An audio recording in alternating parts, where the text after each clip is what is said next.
Methodology और essay writing पे ये क्लास है आपका।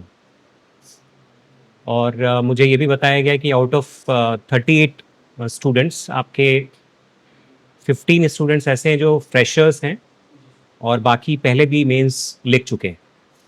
सही है ये? कितने लोग ऐसे हैं जो मेंस लिख चुके हैं? हाथ उठाएंगे। कम लोगों ने हाथ उठाया। ज़्यादातर लोग फ्रेशर हैं। फ्रेशर है, ओके। पहली बार देंगे मेंस? अच्छा। तो देखिए, आंसर राइटिंग मेथोडोलॉजी वैसे तो देखा जाए बहुत जनरल एक आपको टॉपिक लग रहा होगा कि बहुत सामान्य सी बात है,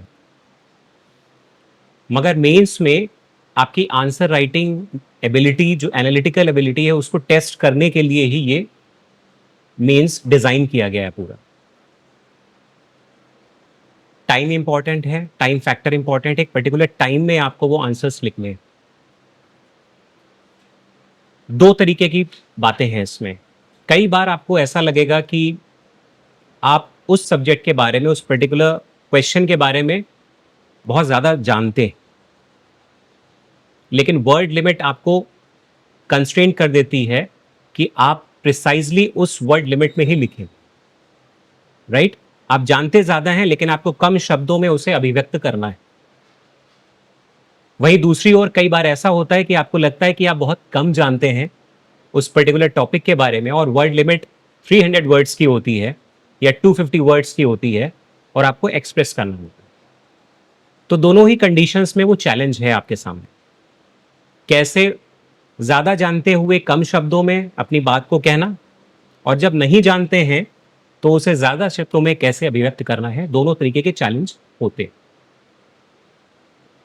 पहले मैं बात करूंगा कि जो कॉमन मिस्टेक्स हैं, हम सब लोग क्या करते हैं। ठीक है? ज़्यादातर लोग जो मिस्टेक्स करते हैं उसके बारे में चर्चा करेंगे, तो आपको अंदाज़ा हो जाएगा कि वो कैसे दूर की जा सकती। आप कोई क्वेश्चन पढ़ते हैं मेंस में, तो पहला जो उसकी थीम होती है, central theme of the question, या ये कहें कि जो कीवर्ड होता है, उसको देखते ही आपके मन में ख्याल आ जाता है कि ये मुझे आता है या नहीं आता है। तुरंत वो क्लिक करता है आपके दिमाग में। होता है कि नहीं होता है? जैसे ही आप क्वेश्चन, सपोज करिए कि लास्ट ईयर्स के पेपर है 23 का,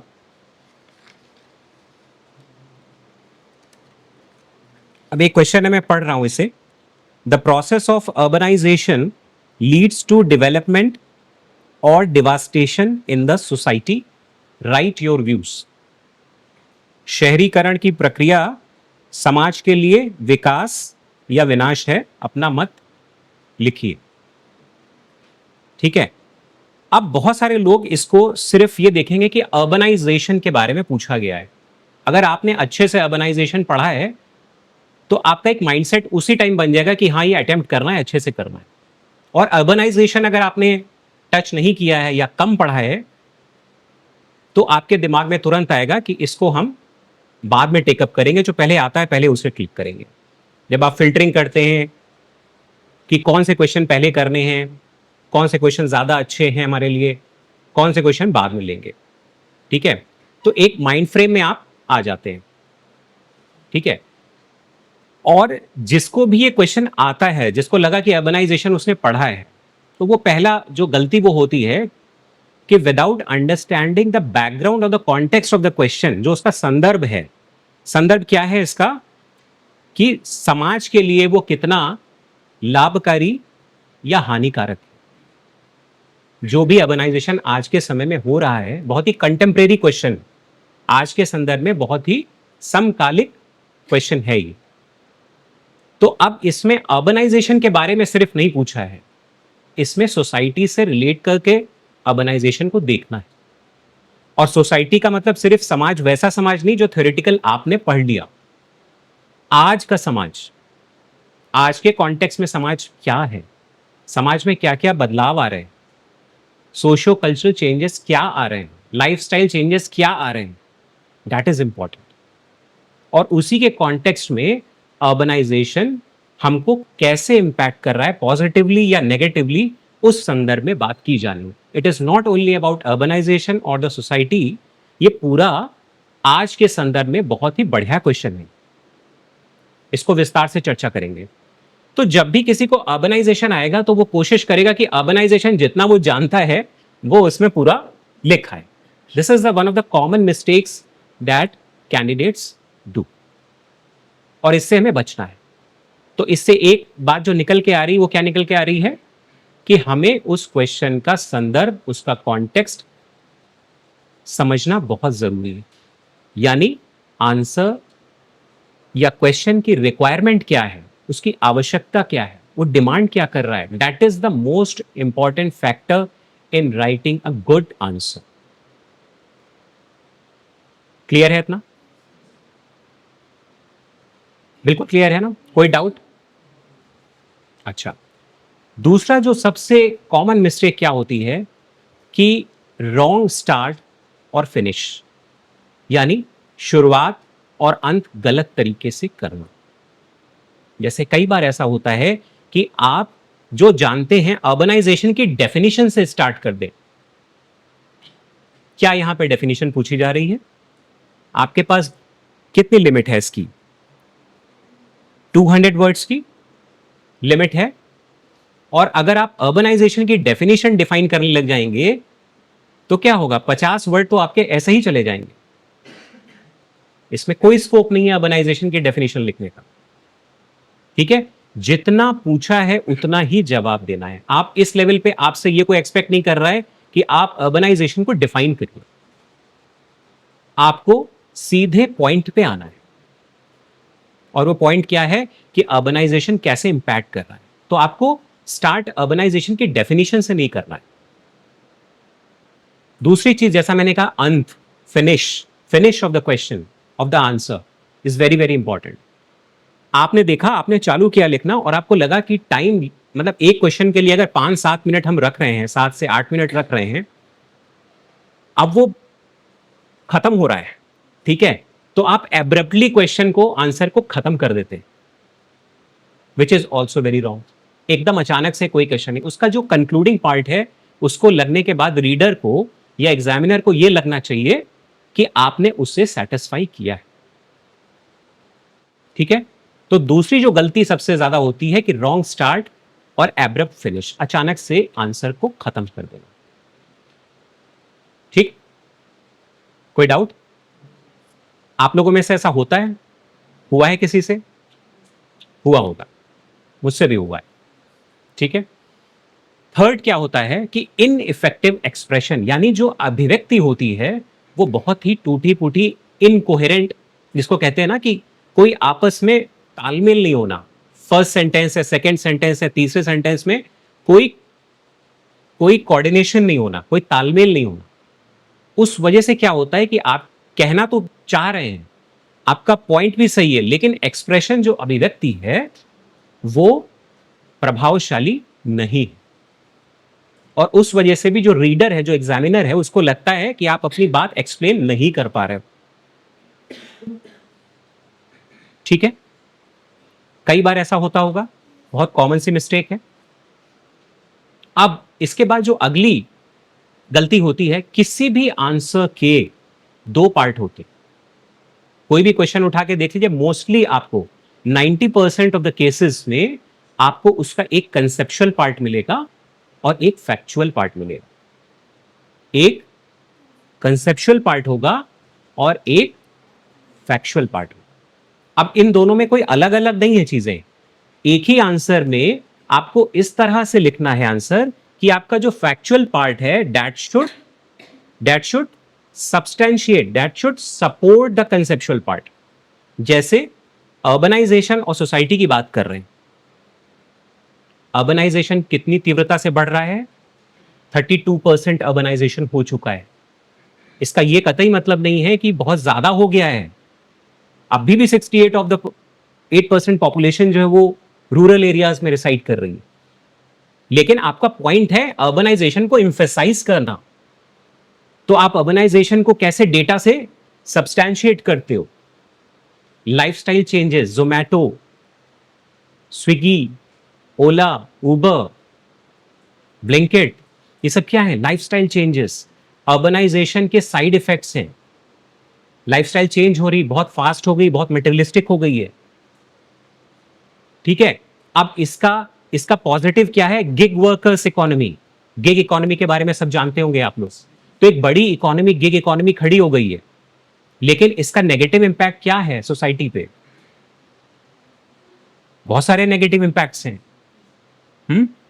तो कंसेप्चुअल तो ये पार्ट हो गया। इस थीम के अराउंड आपको पूरा आंसर लिखना है, ताना बाना बुनना है, लेकिन फैक्चुअली भी आपके पास वो डेटा होने चाहिए कि अर्बनाइजेशन कितनी तीव्रता से बढ़ रहा है। उससे रिलेटेड जो भी डेटा आप दीजिए, that should come from the authentic sources. That is very important. अगर आप दो डेटा भी दे रहे हो, you should write the source of the data according to such and such, according to फलाना फलाना फलाना, जो भी आपका सोर्स है, यू शुड कोट इट, है ना? तो इसका मतलब ये हो गया, जो बड़ी चीज है कि हम क्वेश्चन के कभी कभी एक एस्पेक्ट को ही डील करते हैं और एक एस्पेक्ट छोड़ देते हैं। तो that is very important for you कि जो भी हमारा फैक्चुअल पार्ट है, और फैक्चुअल पार्ट आपके लिए बहुत मुश्किल नहीं है, क्योंकि आप तो जर्नल स्टडीज में इतने फैक्ट्स आपके पास होते हैं कि आप उसको बहुत ही चतुराई के साथ यूज कर सकते हैं। अब ये आएगा कैसे? इतनी सारी चीजें आएंगी कैसे? बात ये है। तो जब भी आप पढ़ें तो उस समय ये दिमाग में रखें, पढ़ते वक्त ही, चाहे न्यूज़पेपर पढ़ें, चाहे जर्नल स्टडीज का मटेरियल पढ़ें, चाहे पर्टिकुलर पेपर्स पढ़ें, आप उसमें ये जरूर दिमाग में रखें पढ़ते वक्त कि हमारा क्वेश्चन यहां से किस तरह से पूछा जा सकता है। You should always study from the perspective of a question. Question का पर्सपेक्टिव इसमें से क्या निकल सकता है। लेकिन हम ऐसे पढ़ते हैं क्या?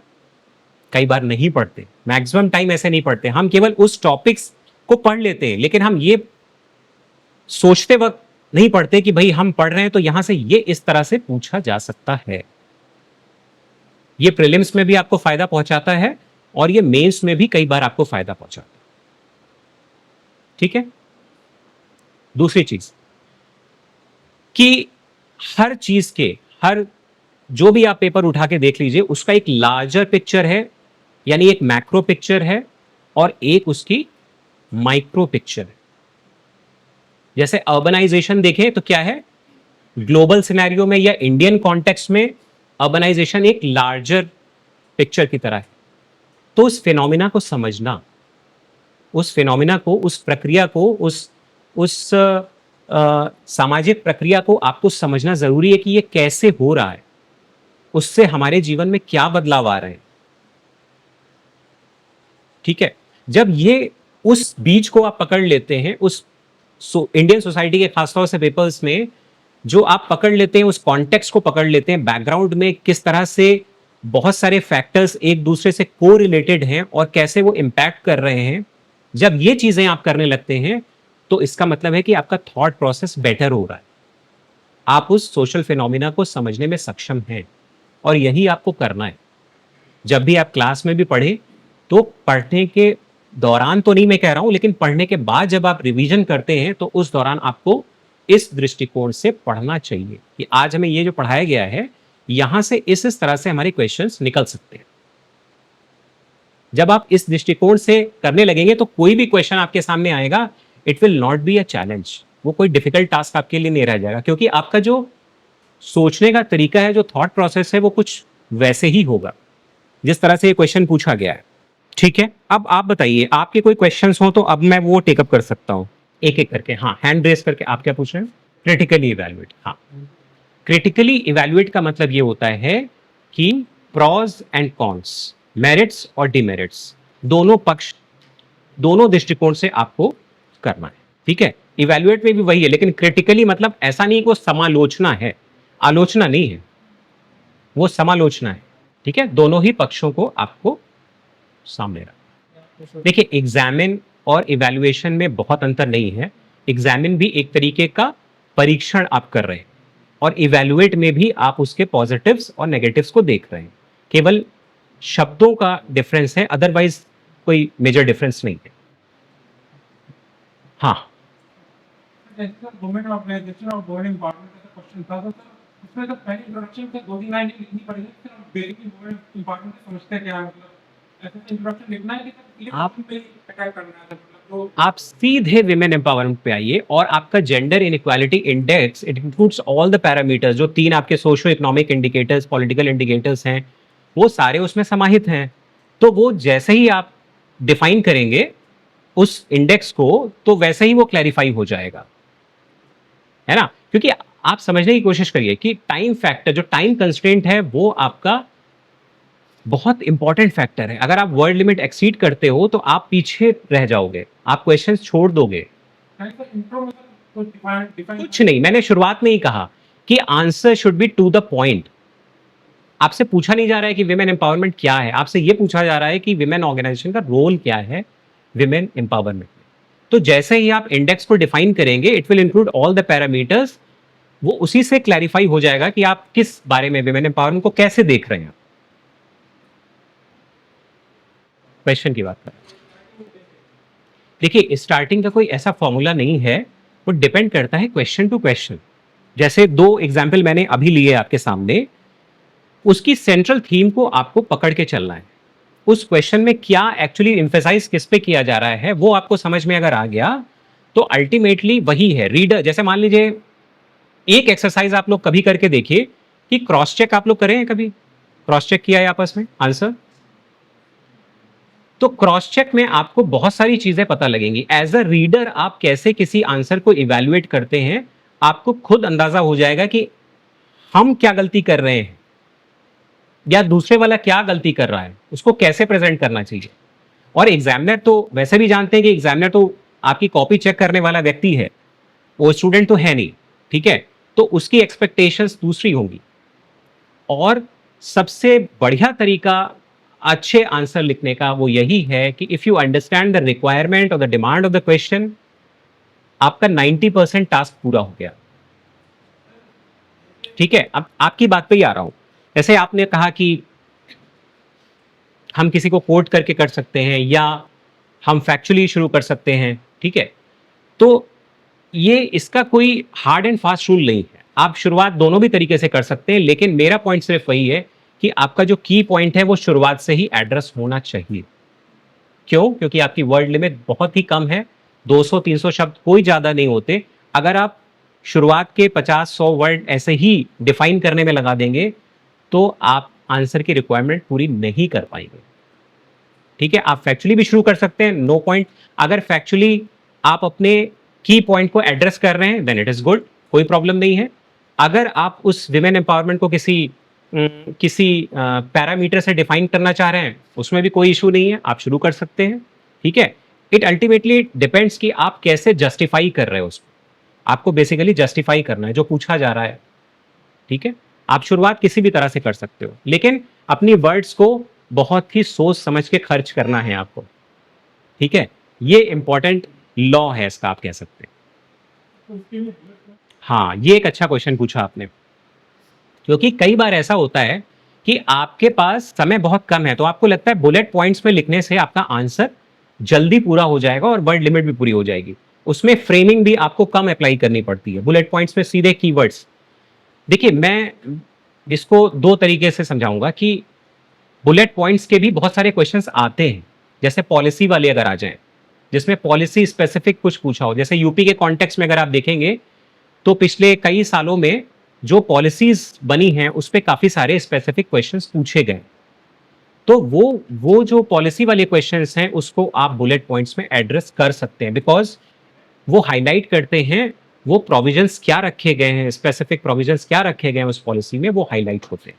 उसके लिए तो बहुत बढ़िया है।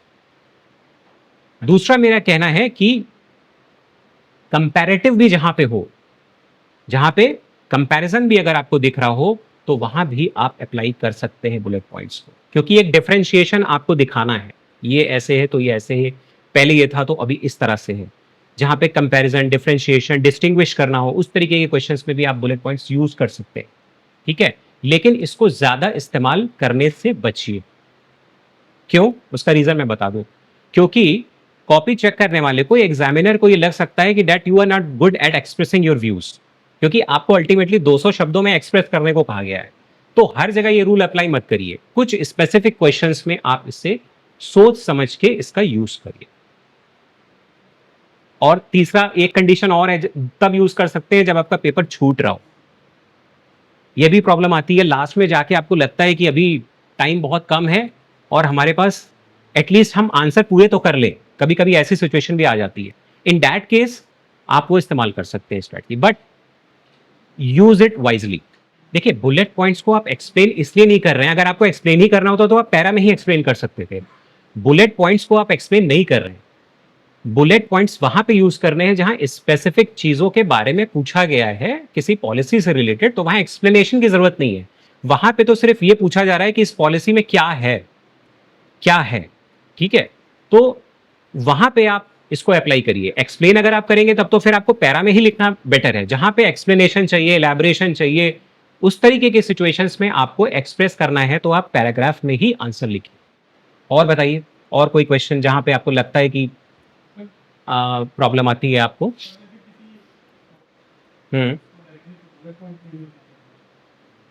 नहीं, देखिए बुलेट पॉइंट्स में आपको 2-3 रूल्स मैंने बताए हैं, उसी को दिमाग में रखिए, इसको हर जगह अप्लाई नहीं करना है, ठीक है। आपकी आर्थिक समीक्षा वगैरह में तो वो एक स्टडी मटेरियल है आपका, आपको वैसा आंसर नहीं लिखना है। आंसर की आपकी जो रिक्वायरमेंट है उसको देख के अपने शब्दों में एक्सप्रेस करना है। आपकी अपनी अभिव्यक्ति होनी चाहिए, एक्सप्रेशन आपका होना चाहिए।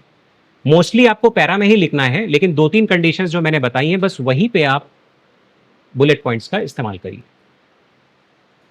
यहाँ पे की फीचर्स आपको हाईलाइट करने हो, जहाँ प्रोविजंस पॉलिसी के कोई हो वहाँ आप हाईलाइट कर सकते हैं। जहाँ कंपैरिजन है, डिस्टिंग्विश करना हो, अंतर स्पष्ट करना है, वहाँ पे आप लिख सकते हैं, ठीक है। अदरवाइज पैराग्राफ भी, क्योंकि आप एग्जामिनर आपसे यही चाहता है कि वो 200 शब्दों में आप अपनी बात को कैसे कहते हो। जिन लोगों ने मेंस लिखा है वो बताएं उनको क्या प्रॉब्लम आई। सर मैं 4-5 में दे चुका हूँ जी। इंटरव्यू। तो सर यूपीएससी का तो मुझे पता है, लेकिन यूपी पीछे से मैंने देखा है कि 20 क्वेश्चन में वो शुरुआत के 8-10 क्वेश्चन में ही माइंड बना लेना है कि ये पास करना है या फेल। क्योंकि जो लोग कॉपी चेक करते थे सर 2017 खाने के पहले क्या था कि क्वेश्चन बुकलेट अलग थी, आंसर अलग थी, और ऑप्शनल में जैसे पहला सवाल पूछा कि यहाँ से क्या समझते हो तो उसको बैकग्राउंड से ही आता था। तो वो ये कह रहे थे कि मैं ये देख लेता हूँ कि पहला आंसर बंदा वही लिखेगा तो उसको बहुत अच्छी तरीके से आता है। तो वो ये कह रहे थे कि शायद ही कोई ऐसा हो जिससे पूरे आंसर पढ़ा ले। मैंने कहा था कि थोड़ा चैलेंजिंग काम है कि आप कोई आंसर ही नहीं पढ़ा पाएगा। लेकिन सर अब क्या है कि उन्होंने कंपल्सरी कर दिया है, बुकलेट में ही स्पेस रहेगा उसी में लिख। क्योंकि सर वो सर पिछली बार इंटरव्यू दिया था, मैंने फॉलो किया था। इसमें सेकंड है आर्थिक report, national family health survey, good governance, वो माना जाता है कि नहीं पेज भरने ही चाहिए, हाँ, इम्प्रेस करना है। हाँ, रेडी पेज देते हैं तो शुरुआत में 8-10 में अच्छे से करते में उसका जैसे एथिक्स में ही आ गया, इसको 8-10 नंबर आ गए सर। जो नहीं पढ़ने गया उसको 90-100 नंबर दे दिए। क्योंकि जैसे हमने थिंकर से रिलेट किया एथिक्स में, अब एग्जाम में इतने अपडेटेड डाउट होता है सर, ये कहानी है ही किसी से सर। क्योंकि वो एमसीक्यू नहीं बना सकते, एक बार में 12-15 दिन और भी बात है, तो मैटर उनको नहीं दिया। तो यूपीएससी का पैनल है सर एक्सपर्ट, उसमें लगता है कि हाँ मैंने अच्छा लिखा तो नंबर ठीक आ गया। लेकिन सर इसमें मार्क्स बहुत कैलकुलेट करता है। इसी साल एसएम में 150 में 105 भी दिया, 95 भी दिया, पिछली बार 70 दे के छोड़ दिए। मुझे लगता है कि बहुत अच्छा लिख के आया। मुझे लगता है कि शुरुआत में 8-10 तेजी में कॉपी चेक करते हैं। बट इस क्वेश्चन को आप कैसे एड्रेस करेंगे? ये आप कई सारे लोग देते हैं। ये आपके कंट्रोल वाली बात बिल्कुल नहीं है।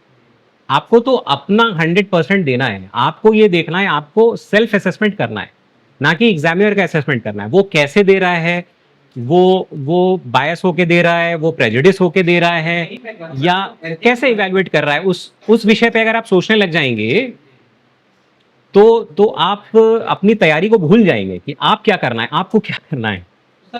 राइटिंग स्पीड तेज है सर, उसके हाँ। बाद की घंटे में 12-14 कर दिए, मतलब उसको थोड़ा इम्प्रेस करने का एक फैंसी लैंग्वेज होती है, खासकर वो डेटा वगैरह जो रिपोर्ट वगैरह। तो जैसा एथिक्स में कोई आ गया तो उसमें जैसे इमैनुअल कांट वगैरह इनका कुछ ऐसी बातें होती हैं, या भारत सरकार की कई सारी ऐसी रिपोर्ट है जिनके डेटा 2025-30 तक रहेंगे। तो हम लोग ने क्या किया, कंपाइल कर लिया। हाँ, हाँ, ठीक है। इंडिया का टारगेट है sustainable development goal, right, right. 2030 तक करना है। वो ऐसे पॉइंट्स हैं सर, वो हमें फिट हो जाते हैं। हाँ, बिल्कुल, बिल्कुल, बिल्कुल। तो ये क्या करते हैं कि इकोनॉमी का डेटा देते हैं यहाँ पर इसको उठाओ वहाँ पिट करो, मतलब वो माइंड का एप्लीकेशन ही है। तो सर अच्छे नंबर आते हैं, लेकिन फिर उस साल अच्छे दिए तो अगले साल कम हो जाएंगे। ये तो वेरी करेगा, देखिए यही तो चैलेंज है ना, कंसिस्टेंट रहना बहुत बड़ा चैलेंज है। सर ऐसे की जॉब कर रहा हूँ, टैक्स भर रहा हूँ, तो पढ़ने को अपना क्यूरियोसिटी बचा नहीं है। नहीं, वो एक पर देखिए, हम यहाँ पे जो बात कर रहे हैं वो एक पर्टिकुलर कैंडिडेट की बात नहीं कर रहे हैं, हम इन जनरल बात कर रहे हैं कि कैसे आप बेनिफिट ले सकते हैं। ठीक है, दूसरा सर कुछ लोग ये कहते हैं कि जो मेरी फीलिंग है सर, कि डायग्राम अक्सर वही लोग बनाते हैं जब थोड़े पॉइंट्स कम है, कम रह जाते हैं, एग्जैक्टली अगर नॉलेज है तो इतने सारी चीजें हैं दिमाग में क्यों होगा। बिल्कुल ठीक है। कभी डायग्राम बनाते हैं तो खुद को नहीं अच्छा लगता है, एक सर्कल बना दिया, चार एरो बना दिए, तो लगता है यार खाली 12 नंबर वाले सवाल भर रहे हैं, तो माइंड में मजबूरी हो जाती है। हो जाती है, थर्ड वाले सिक्योरिटी वाले इश्यू में बिल्कुल। कि नॉर्थ ईस्ट के बारे में कुछ पूछा है, तो उसमें हम इंडिया का मैप ड्रॉ करके फिर हम एक स्टेट दिखा रहे हैं, ये है, उससे कुछ फायदा है नहीं, लेकिन वो थोड़ा सा पेज भरने में कंफ्यूजन है। डिजास्टर मैनेजमेंट का एक्ट क्या है सर, उसके डेटा जो वो प्रिसाइज है वो तो यूज हो गए, लेकिन कुछ क्वेश्चन को होता है ग्रिप नहीं बनती, जैसे art and culture over district, इससे एक ही सवाल आएगा। अब सर ओवर हिस्ट्री साल भर पढ़ते हैं हम लोग, एक सवाल आएगा जी उसने सवाल भी ऐसा पूछ दिया कि नेपोलियन बोनापार्ट था उस वक्त, मतलब जिससे ग्रिप नहीं बन रही सर। जी। लेकिन वर्ल्ड वॉर 2 या 1 इतना पढ़ के गए और वही उसी दिन काम आ सकता था वो, हम्म है ना सर, नाजिज़म फासिज़म को पढ़ के गए, लेकिन वो ऐसे सवाल ही पूछते हैं कि वो ग्रिप नहीं बन पा रही, इसका कुछ ना लग रहा है। तो उसमें क्या होता है कि वो मजबूरी हो जाती है कि हाँ मैं आता है थोड़ा दिखाओ, देखो वो पे जो आप टच नहीं कर पा रहे। हाँ कितना मुश्किल है सर, आर्ट कल्चर और वर्ल्ड हिस्ट्री परेशान कर रही है। ओके, देखिए अभी जो हम डिस्कस कर रहे हैं वो बेसिकली आंसर राइटिंग अप्रोच को डिस्कस कर रहे हैं। तो जितनी बातें हमने बताई हैं, अगर उसमें से आप 80% भी फॉलो कर लेंगे, I am sure you will get very very good marks.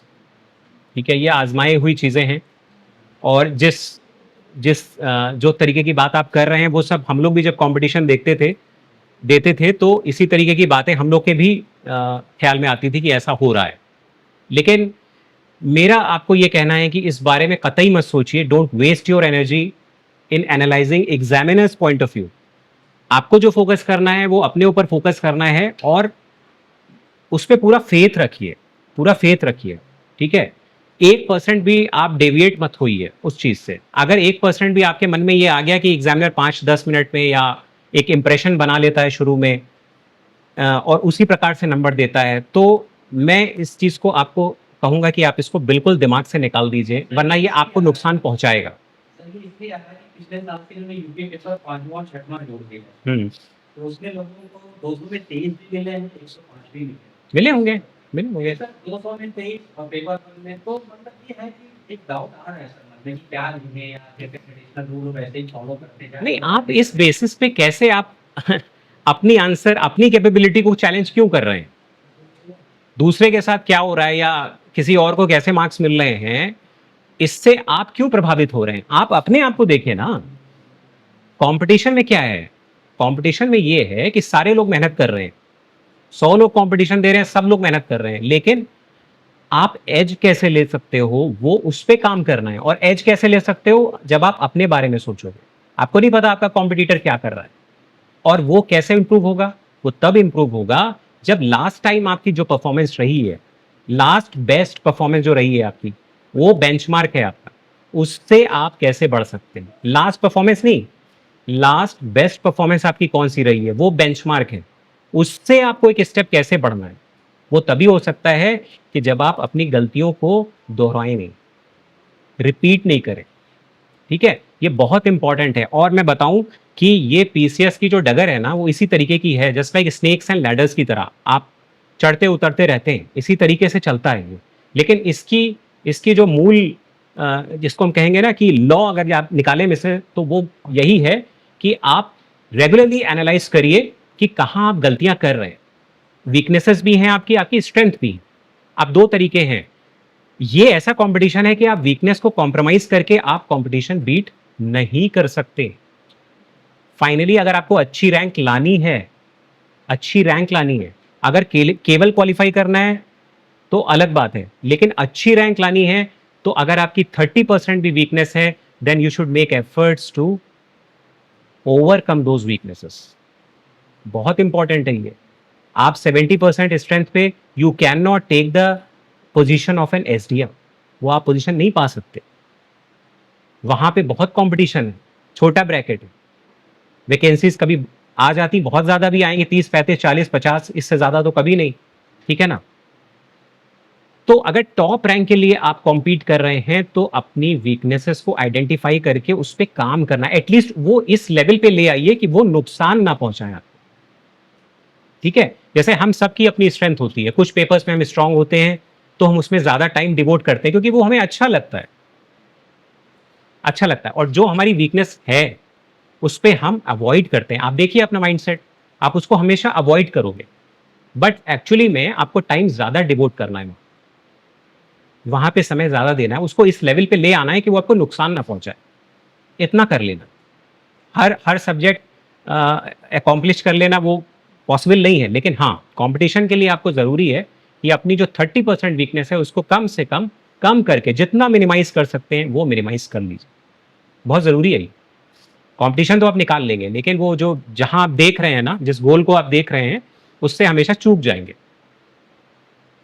किसी की जनरल स्टडीज़ में आपका स्ट्रांग है, आपका हिस्ट्री ज्योग्राफी स्ट्रांग है, किसी का नहीं स्ट्रांग है, किसी का और चीज़ें स्ट्रांग हैं, बट मैंने जो एक्सपीरियंस किया है वो यही एक्सपीरियंस किया है कि आप अपनी 30% वीकनेस पे कभी भी कॉम्पीट करके टॉप रैंकर नहीं बन सकते, तो अल्टीमेटली आपको वो रेक्टिफाई करना तो पड़ेगा, ठीक है। उसके लिए रास्ता निकालना पड़ेगा, गाइडेंस लेना पड़ेगा, बातचीत करनी पड़ेगी, मेंटरिंग करनी पड़ेगी, और फिर लग जाना पड़ेगा। कर सब लेंगे, सब कुछ संभव है, आप जैसे सभी इसी में से निकलेंगे सब रैंकर्स, ठीक है। और कोई सवाल मन में हो?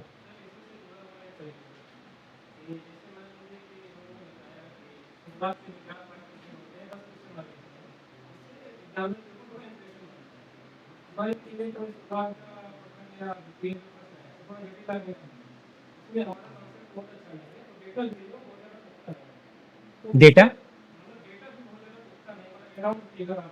अच्छा,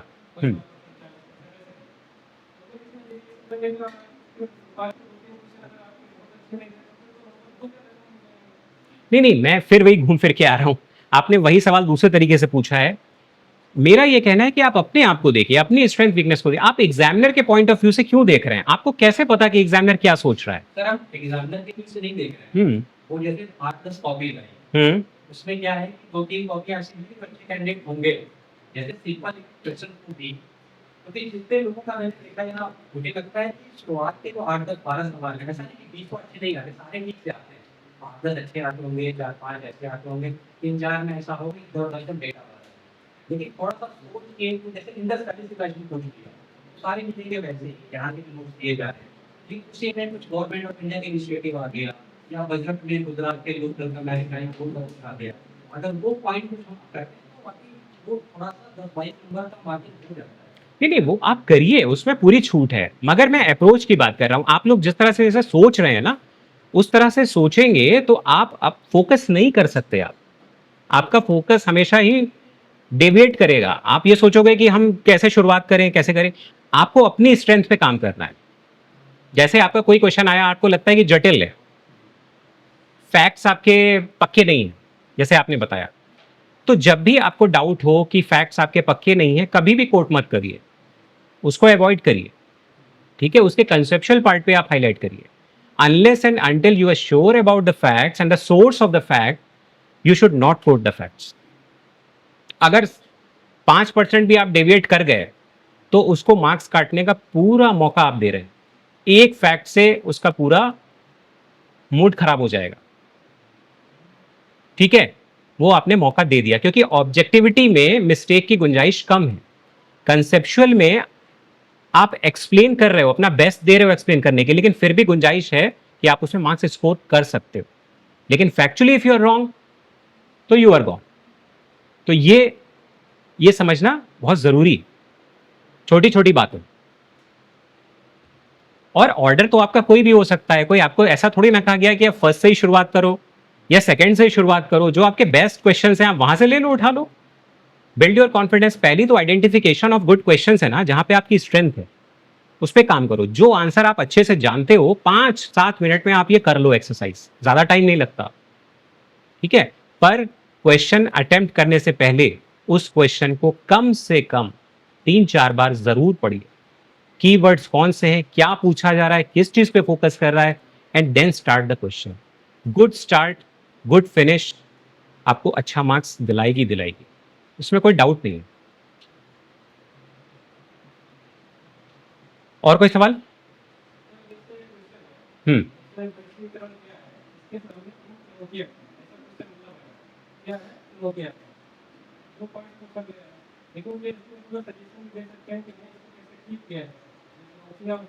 डिपेंड करता है कि क्वेश्चन क्या पूछ रहा है। हाँ, तो सजेशन आपसे पूछा ही नहीं है, नहीं देना है, नहीं देना है, एकदम नहीं देना है। वेस्टिंग योर टाइम, उसका मार्क्स भी नहीं मिलने वाला आपको। यही तो आपको समझना है कि क्वेश्चन क्या पूछ रहा है। आप अभी ग्रेजुएशन पे काम नहीं कर रहे हो, अभी आप कंपटीशन में काम कर रहे हो, उस पे आपको कॉम्पीट करना है। आप सजेशन लिख के आप एज नहीं ले रहे हो, you are wasting your time and energy. आपको सिर्फ हिट करना है जो पूछा जा रहा है, वहीं पे आपको टू द पॉइंट आंसर देना है। बहुत सारे लोग इसमें टाइम वेस्ट कर देते हैं। आपको तो लगता है कि आप सजेशन नहीं लिख के आओ, शायद हमने गलती कर दी, सजेशन लिख देते तो हमें और बढ़िया ऐसा कुछ नहीं है। आपके क्वेश्चन में जितना पूछा है आपने उतना आंसर दिया है। सर सजेशन में एक चीज और है कि कभी-कभी खुद से थॉट्स आते हैं कि आज भी ये होना चाहिए। कभी-कभी सरकारी रिपोर्ट ही होती है, मतलब रिपोर्ट वो कोट नहीं करती कि इसमें ऐसा होना चाहिए। लेकिन वो रिपोर्ट दे दिया है, उसने पहले ही बोल दी होगी कि हाँ, ऐसा होना चाहिए। तो उसमें क्या करें? मतलब जैसे 4 सजेशन दे रहे हैं, तो वो अपने इंडिविजुअल हम्म। या रिपोर्ट के हिसाब से देंगे, हाँ, ये रिपोर्ट में ये कहा गया, या उसको रिपोर्ट का नाम ही हटा दें और ऐसे डेटा दें। नहीं, जब भी सजेशंस पूछे हों तो सजेशंस आपको अपने देने। आप कोट करेंगे वो आपके सजेशंस नहीं है, वो किसी रिपोर्ट में एडवाइस किए गए हैं, वो उनके सजेशंस हैं। आपका क्या एक्सप्रेशन है? सरकारी पक्ष की बहुत सारी है, जिसमें कुछ ऐसे पॉइंट आते हैं कि जो हम लोग उसका नाम हटा देते हैं सरकारी कमीशन का, हाँ, और अपनी तरफ से ले देते हैं कि गवर्नर बाहरी आदमी को डिपेंड करते हैं इस नाम। नहीं, ये क्वेश्चन तो देखिए, सजेशंस भी दो तरीके के। सजेशंस जो ऐसे हैं जो यूनिवर्सल सजेशंस, जैसे रिपोर्ट्स हैं, ऑथेंटिक सरकारिया कमीशन बहुत पुरानी रिपोर्ट है, ठीक है। तो मेरा ये कहना है कि वो तो सबको पता है, यूनिवर्सल हैं, लेकिन आपको ऐसा लगता है कि इसमें कुछ और एडिशन हो सकता है जिससे आज का जो राजनीतिक परिवेश है उसमें कोई सुधार आ सकता है, तो वो आप अपने सजेशंस को ज्यादा महत्व दीजिए। उसको आप कोट कर सकते हैं सरकारी कमीशन को कि इनके द्वारा क्या, लेकिन इन एडिशन टू दीज, इनके अतिरिक्त आपके क्या सजेशंस हैं, वो महत्वपूर्ण। दूसरा सर, कुछ का मैंने देखा है कि जैसे सुप्रीम कोर्ट के इम्पोर्टेंट रखा जाता है, तो उसको ऐसे करते हैं, कुछ नेगेटिव वो लोग कहते नहीं है कि सुप्रीम कोर्ट की वर्डिक्ट है, कोर्ट ऑफ रिकॉर्ड है, तो उसको कोई बेस नहीं है। देखिए, एस्से पे हम आते हैं, अभी एस्से पे अभी जो आएंगे ना तो इसको टेकअप करेंगे। अभी ये वाला चैप्टर क्लोज करें क्या, answer writing approach. Sir competition में सर क्या लिखना होता है सर? जैसे हमको सर अपने व्यूज लिखने हैं कि मतलब जो क्वेश्चन से रेलेवेंट चीज निकल के आ रही है सर, एनालिसिस को लिखना है, क्या लिखना है सर, कंसिडर करेंगे। देखिए, वही हमेशा कंक्लूजन नहीं होता है। कोई जरूरी नहीं है कि हर आंसर में आपका कंक्लूजन ही हो। Question answer writing is not an essay जहां ये आपसे कंक्लूजन पूछा जा रहा हो। उपसंहार हर जगह नहीं होता, ठीक है। आपने इवैल्यूएट किया, जैसे 2 एग्जाम्पल मैंने इसीलिए लिए कि क्या कहां पे छोड़ना है आपको, वो एक्चुअली डिपेंड करेगा, it will vary from question to question. Question क्या पूछा जा रहा है, डिस्क्राइब है तो आप सीधे एक्सप्लेन कर दो, सीधे साधे क्वेश्चन है। कमेंट में आप जरूर अपना एक रिमार्क दे सकते हो, वो कमेंट ऐसा होना चाहिए जो फैक्ट बेस्ड हो, जो रेलिवेंट हो, औचित्यपूर्ण हो। ऐसा नहीं कि कुछ भी वेग सा एम्बिगुअस सा आपने दे दिया, जो चीजें असंभव हो, इलॉजिकल हो, इरेशनल हो, ऐसा कोई कंक्लूडिंग रिमार्क नहीं देना। जो भी आप तथ्यात्मक दीजिए, ये गैप्स हैं और ऐसा होना चाहिए, लाइन ऑफ एक्शन ये होना चाहिए, वहां पे खत्म करिए। आप पीछे कुछ पूछिए।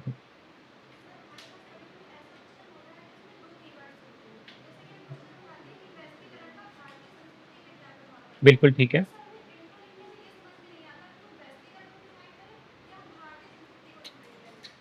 देखिए, इसमें कीवर्ड एक ही है, 2 नहीं है। कीवर्ड है ग्लोबलाइजेशन, वैश्वीकरण। सोसाइटी नहीं है कीवर्ड। क्यों? क्योंकि देखिए ये बेसिकली दो वेरिएबल्स आप रिसर्च करते हैं ना, तो एक डिपेंडेंट वेरिएबल एक इंडिपेंडेंट वेरिएबल है, उसी तरीके का है। तो इंडिपेंडेंट वेरिएबल क्या है? ग्लोबलाइजेशन, उसको आप वेरी कर रहे हो, उसका इंपैक्ट आप देख रहे हो सोसाइटी पे कि क्या प्रभाव पड़ रहा है। ठीक है, तो इसमें की क्या है? इंडिपेंडेंट वेरिएबल जो होता है वो की है, इसको आप वेरी करोगे तो उसका समाज पे क्या प्रभाव पड़ेगा वो आप देख सकते हो। तो दो कीवर्ड भी इसमें हाईलाइट आपको करना है ग्लोबलाइजेशन के इफेक्ट्स पे। और ये बिल्कुल ऐसा नहीं है कि ये नेगेटिव ही होंगे, ये धारणा अक्सर लोग बना के चलते हैं। मैं बता रहा हूं जो गलती लोग करते हैं कि ऐसा पूछा है तो इसका मतलब कि शायद इसके नेगेटिव इंपैक्ट को ही हमें हाईलाइट करना है। उसके पॉजिटिव इंपैक्ट भी हैं, आपकी लाइफ आसान हुई है, पहले से बहुत ईज ऑफ लिविंग हो गई है आपकी बहुत सारी चीजों में, लेकिन उसकी वजह से बहुत सारे नेगेटिव इंपैक्ट भी हैं। ठीक है, तो दोनों ही आपको देना है, प्रभाव में दोनों देना है। एक लेख पढ़ा आपने और एक निबंध पढ़ा, क्या डिफरेंशिएट कर सकते हैं कि ये आर्टिकल है और ये निबंध है, ऐसे है? ऐसी कौन सी चीज है जो डिफरेंशिएट करती है? और बताइए। न्यूज़पेपर पे जो लेख आते हैं, हाँ। गवर्नमेंट स्पॉन्सर्ड है, जैसे मोदी जी के बिहाफ पे कोई लिख रहा है, तो भी वो लेख लिखेगा तो वो सरकार की उपलब्धि के बारे में ही बात करेगा। नहीं, उस दृष्टिकोण से नहीं पूछा जा रहा है। दृष्टिकोण अलग है कि दोनों में फर्क क्या है। मतलब जो लेख होता था वो स्टेप बाय स्टेप जरूरी स्टेप बाय स्टेप थिंकिंग का प्रोसेस किया निकला, लेकिन ऐसे में मतलब एक चलते हैं पहले इंट्रोडक्शन मेन बॉडी फिर मतलब कंक्लूजन, मतलब उसमें सर जोड़ सकते हैं, कड़ी लगती है सर।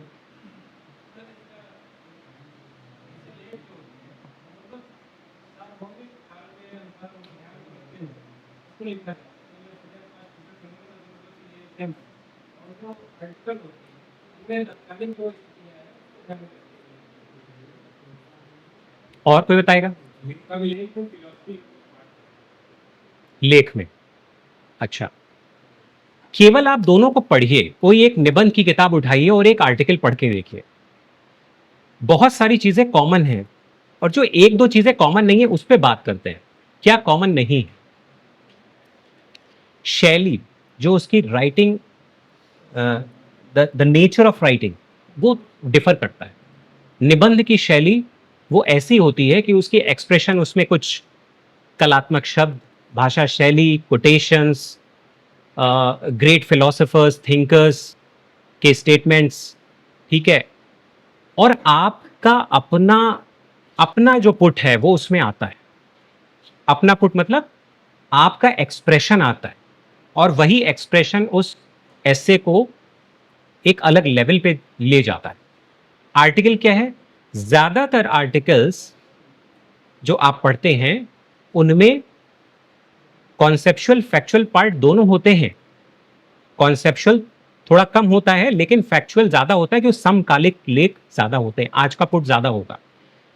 लेकिन इसमें जो डिफरेंशिएशन है वो ये है कि जो लिखने वाला व्यक्ति है, ठीक है, जो उस लेख को लिख रहा है, ठीक है, वो एक सेंट्रल थीम लेके चल रहा है, उसका एक आइडिया है, उस आइडिया पे ही वो केवल फोकस कर रहा है आर्टिकल पे।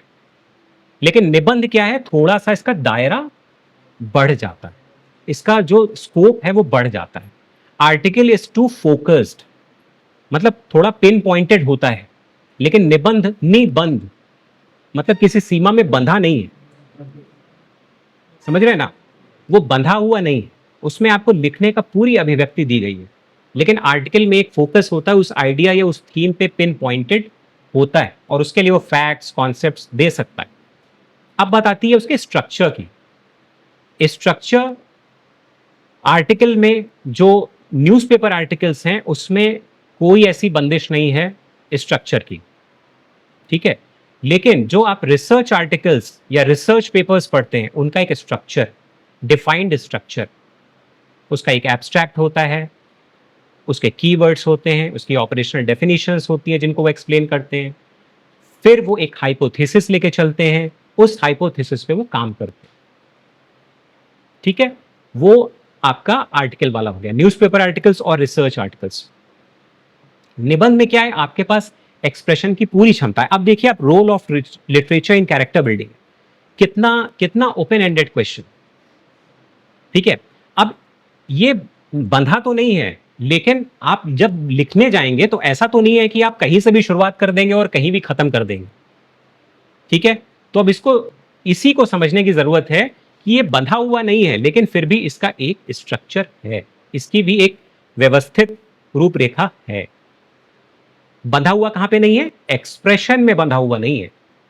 एक्सप्रेशन आप कुछ भी कर सकते हो, कैसे भी आप अपनी बात को लिख सकते हो, उसमें बिल्कुल कोई बंदिश नहीं है, लेकिन इसकी भी एक स्ट्रक्चर, एक फॉर्मल स्ट्रक्चर है।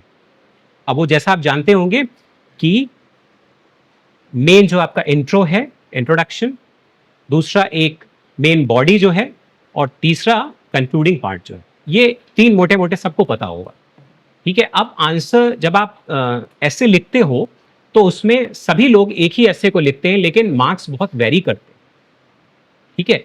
अमूमन गलतियां कहां होती हैं, कोई बताएगा? बहुत सारे लोग ऐसे पहले लिख चुके होंगे, कॉमन मिस्टेक्स क्या होती हैं आप लोगों से?